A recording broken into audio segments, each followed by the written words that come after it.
ఇంకా వేదిక మీదున్న ఉద్యమకారులు, పార్టీ సీనియర్ నాయకులు, మండల పార్టీల ముఖ్య నాయకులైనటువంటి మీ అందరికీ పేరు పేరున శిరస్సు వంచి నమస్కారం తెలియజేసుకోవాలి.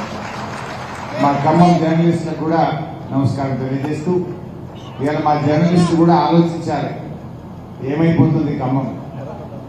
నిజానికి 4.5 నెలల కాంగ్రెస్ పాలనలో ఏం కనబడుతున్నాయంటే ముఠా రాజకీయాలు, తిట్లు, దేవుడి మీద ఓట్లు, ఇంకేమైనా ఉన్నాయా? ఇవాళ ఖమ్మంను గాలి వదిలేసిండ్రు. వాళ్ళ కుమ్ములాటలతో వాళ్ళ కుటుంబ సభ్యులకు టికెట్లు కావాలని ఢిల్లీ చుట్టూ, బెంగళూరు చుట్టూ చక్కర్లు కొడతా ఉన్నారు. ఖమ్మం ప్రజలు త్రాగునీరు రాక, ఖమ్మం జిల్లా రైతులు సాగునీరు రాక, కరెంటు నాణ్యమైన కరెంటు రాక ప్రజలంతా కష్టాలు పడతా ఉంటే వీళ్ళు మాత్రం టికెట్ల కోసం ఢిల్లీ చుట్టూ, బెంగళూరు చుట్టూ తిరుగుతా ఉన్నారు. అభివృద్ధిని మర్చిండ్రు.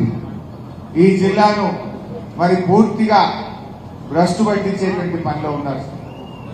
ఆనాడు బీఆర్ఎస్ పార్టీ ఉంటే మనము ఖమ్మం జిల్లా అభివృద్ధి కోసం మనం కృషి చేశాం.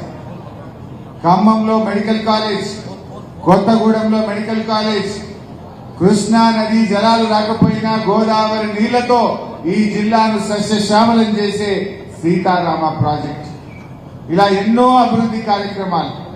ప్రతి నియోజకవర్గానికి 100 పడకల ఆసుపత్రులు కావచ్చు, రోడ్లు కావచ్చు, మరి చెరువులు కావచ్చు, సబ్ స్టేషన్లు కావచ్చు, అనేక అభివృద్ధి కార్యక్రమాల్ని మన కేసీఆర్ నాయకత్వంలో చేశాం.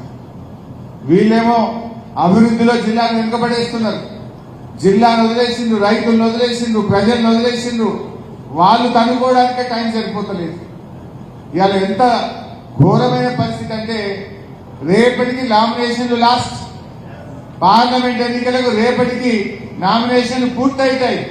ఇప్పటికీ కాంగ్రెస్ పార్టీ అభ్యర్థి ఎవరో తేల్చుకోలేని నిస్సహాయ పరిస్థితి. వీళ్ళేం చేస్తారు? ప్రజలకు అభ్యర్థినే ఎన్నుకోలేని మీరు రేపు ప్రజలకు సేవ చేస్తారా? ఏ రోజుకో పేరు, పూటకో పేరు వస్తుంది పేపర్లో. పొద్దుగాలు చేస్తే ఎవరి పేరు వస్తుందో తెలియదు. ఈ జిల్లా గానులకు బయట నుంచి తీసుకొస్తామంటున్నారు. అంటే ఏ రకమైనటువంటి పరిస్థితి ఇలా కాంగ్రెస్ లో ఉందో మీరు ఆలోచన చేయండి. ఇలా ఏమొచ్చింది?